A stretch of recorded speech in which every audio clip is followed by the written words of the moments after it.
or when can a woman be called a mother? It is when she gives birth to a child, a baby, when she has got a baby, or when she behaves herself like mother. In the most elementary treatises on schizoidia, the pivotal role of the mother figure in the life of the schizoid child is mentioned.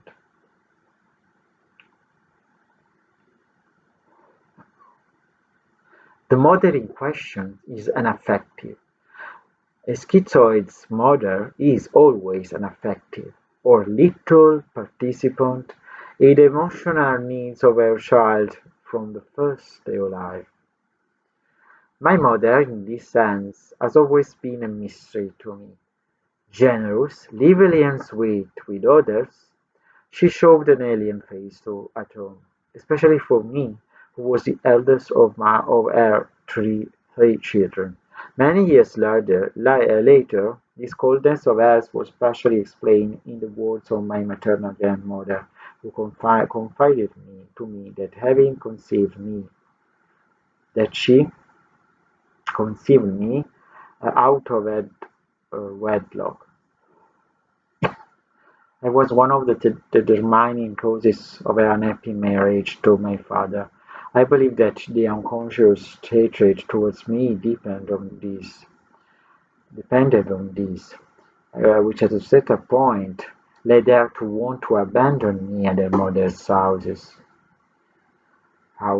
to chase a dream of freedom in Milan in the company of her new husband. The grandmother did not give up. Faithful to the atavistic, cynical moral inflexibility of the peasant woman of the past, she forced her to keep her son and accepting what fate, or a moment of sensual madness, had assigned her.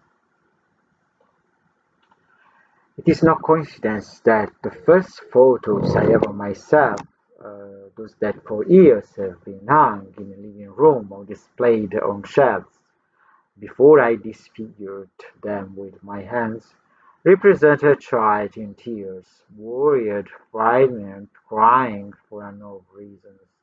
It seems that I come into the world crying, and crying that I intend to live.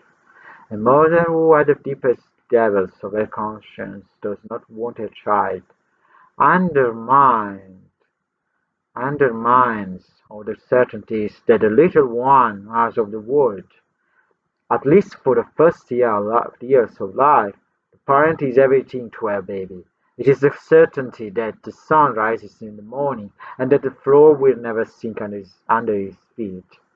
When the cornerstones of my emotional life failed, perhaps breathing through my mother's lungs a toxic atmosphere of ill-subsided rancor and violence, my own universe began to decay, and deep chasms widened in the first empirical knowledge acquired on this new, unexplored planet. A mother's mistakes are reproduced in the child's psyche like small holes in a soft and elastic knit. As she grows up, this knit gets inside its soul, which become even wider and deeper, dangerous for the subject in question and for everyone who will live around him, everyone who will live around this future man. This is not because the whole depend from the new unexpected pulse of destiny. They are always the same holes, only adapted to a wider and more expanded mesh. An effective mother is itself a freak of nature. A mother who even comes to hate the future of her own entrails is an attack or any formal life in the universe. Necessarily, the spook creature should in any case take her own life together. This spook creature should in any case take its own life together with its carnal error. Um, Story of a smile. So in my memories, I just write a chapter about mile, about the way I felt the last times I smiled on this earth. I spent, in fact, the first years of my life with my parents at my paternal grandparents' house in the province of Naples. It's the same city where I'm living now. Here, my mom always said that she had been through the worst period of her life. Um, she is of peasant. She has got a peasant origins. The entry into the village, in the entry of this city where I'm living now, was for her an improvement of her always abhorred status vivendi. It was what she had always secretly aimed at, even if to obtain it she had to compromise with a wrong husband and a marriage of convenience.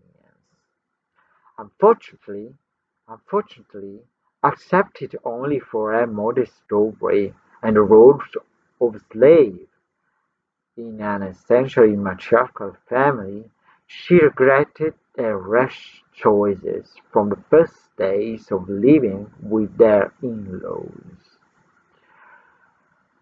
One of the first conditions of marriage would have been to give her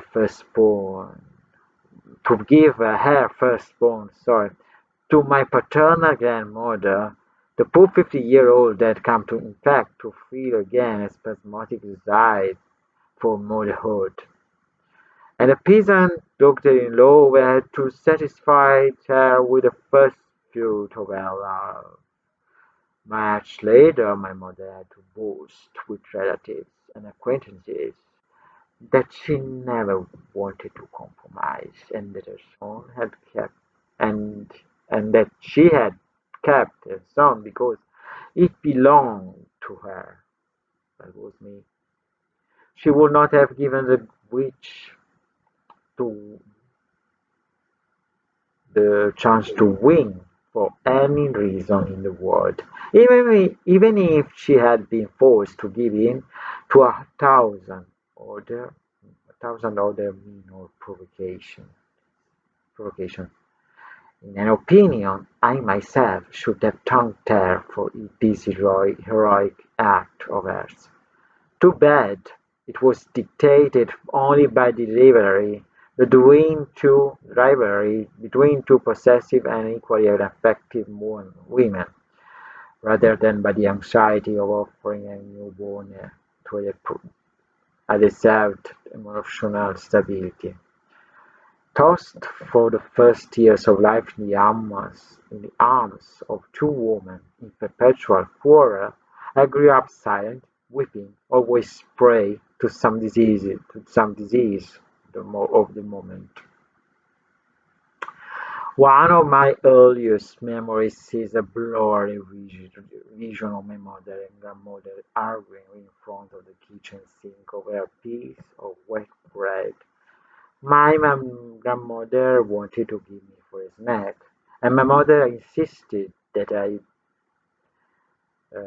be taken away so that I would not have sucked from the bottle. I was sitting on the table, posing for some photos that my father wanted to take of me with the complicity of his father, of my grandfather, to say.